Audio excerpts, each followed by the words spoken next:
For more on this, we're joined by Professor Thomas Johnson. He's the Director of the Program for Culture and Conflict Studies at the Naval Postgraduate School and author of the Historical Dictionary of Afghanistan and Taliban Narratives.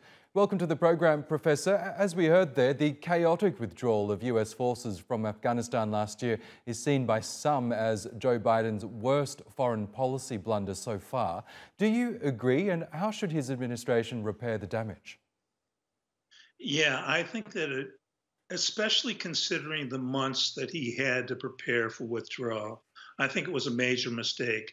You've got to remember that the peace treaty, and I put that in quotation marks, that came out of 9 meetings between the Taliban and Zalmi Khalilzad, which ended on February 29th, 2001, basically was a planned withdrawal of U.S. troops.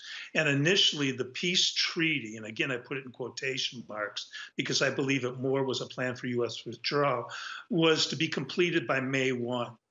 When Biden came into power, he recognized that, and the Taliban were watching this because they were still participating at this political theater in Doha. And they were watching, and he changed the date of U.S. withdrawal to September 11th, and then he eventually moved it up to the end of July. And starting August 1, the Taliban attacked in all earnest. But he had time to prepare for this. Why he didn't is one of the mysteries of the Biden administration, but it really was a doomboggle.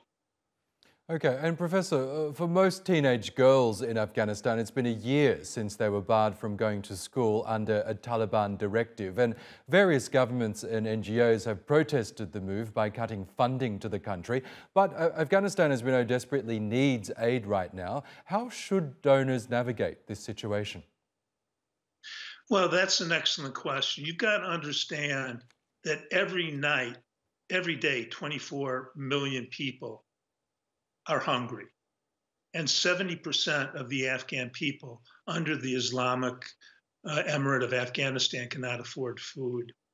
And if you actually compare the type of social dynamics that have been put into place by the new Taliban, I don't like to refer to them as the new Taliban, I'll refer to them as the Islamic Emirate of Afghanistan. Their draconian policies are much like the policies they pursued after the Civil War between the Mujahideen groups when they were in power from 1996 to 2001. There have been some changes, but they basically have been the same. They have allowed in limited numbers some professional women to work in the health sector. But outside of that, it's very similar to what we saw 20 years ago. No women's education after the grade of 6, women not being able to leave their homes without a male counterpart, women not being able to go further than 45 miles from their home. Yeah. And these are all the draconian laws that they had initiated. Okay, Professor, I'm afraid we will have to leave it there, but Thomas Johnson, we really do appreciate your analysis. Thank you for joining us.